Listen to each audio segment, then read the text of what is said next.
Rocky Ridge TV. We're back here with a build update video. I filmed 2 videos for this Jeep so far. One having to do with the roof rack and now a DIY front bumper, but I wanted to do a video just to show everyone all the work that's been done to the Jeep. You've probably seen things in other videos and stuff and was wondering, you know, what parts are on it, how big of a lift does it have, what tires are on it, things like that. You know, what's been done to the Jeep.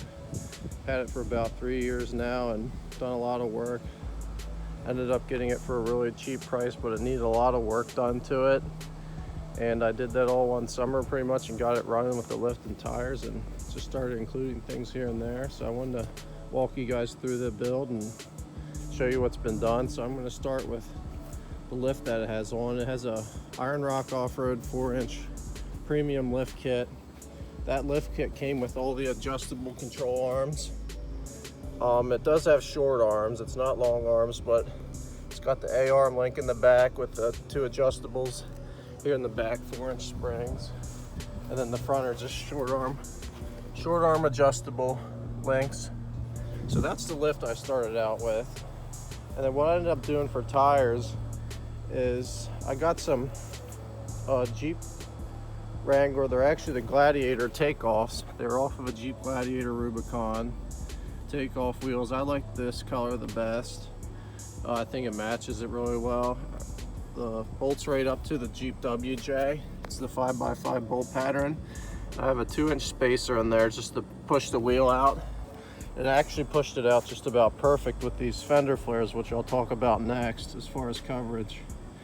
So I don't have to worry about being in trouble driving in PA with your tires sticking out past the fenders, even though it looks better like that. Rather be safe than sorry and have that coverage. So the next thing I ended up doing after I put them tires on is I got these Bushwhacker fender flare cutout style fender flares, put them on. I'll have all these parts linked in the bio. And you know, they look pretty nice. I ended up painting all my trim black to match it. So that all flows pretty nicely. And the next thing I'm going to talk about is I ended up doing a 242 HD swap on the transfer case. It had in the Quadra Drive one, which is just the all-time 4-wheel drive. I didn't really like that. I wanted 2-wheel drive, and I also wanted a heavier transfer case. So I ended up going with one of the pull-out ones from the junkyard. I believe this one was in a Durango, and it bolted right up to the transmission. The only thing I had to do with it is I ended up taking the old drive shafts off of the Durango, and I had them cut and redone so that they'd fit in here. The rear end in this is the Dana 44 HD, and I ended up I had the shop that cut these drive shafts find the yoke to fit that drive shaft, and I believe it's a bigger yoke to fit it. It's a Dana 60, but it goes into the Dana 44 HD because it's a little bit bigger of an axle than a Dana 44 as far as the size. Strength wise, I'm not sure yet. I haven't had any problems with it, but I know some people like to put trusses on it just to strengthen the aluminum because it's an aluminum case. But that's what's done to the drive line. Everything else is stock as far as the axles and stuff. It does have the factory lockers in it. They still work with these size tires. They work well.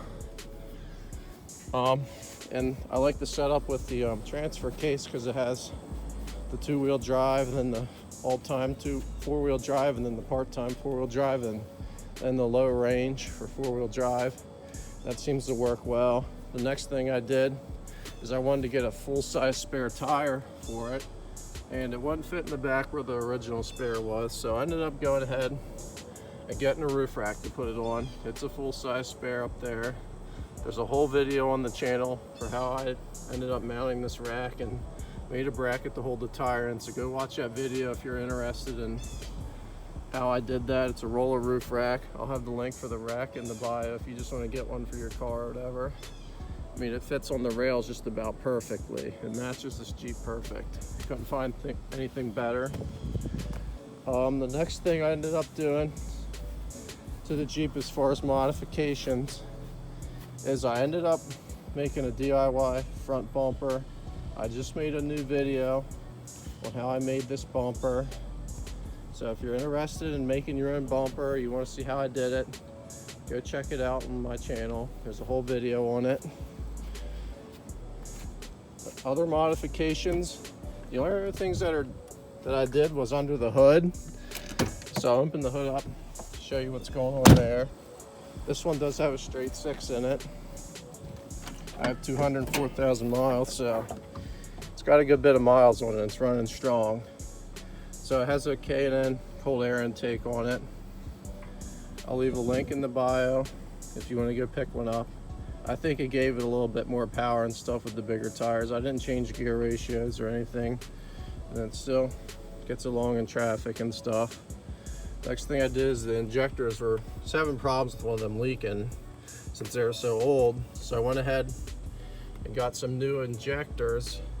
I'm going to leave the link in the bio for where I got these injectors from, but they're upgraded 4-hole injectors instead of 1-hole. And I actually did get better gas mileage switching to them, so that helped. I ended up changing out the gearbox because the gearbox was a little loose. And another thing is with lifting these is your steering can get out of alignment if you don't have the proper things and stuff. I was having problems with hitting bumps, and my the steering wheel was jerking and pulling me off to one side of the road. So there's another part I also picked up as far as the steering that I'll talk about next. But before I want to talk about that, I also added an aluminum radiator because my old radiator had a small leak in the bottom corner.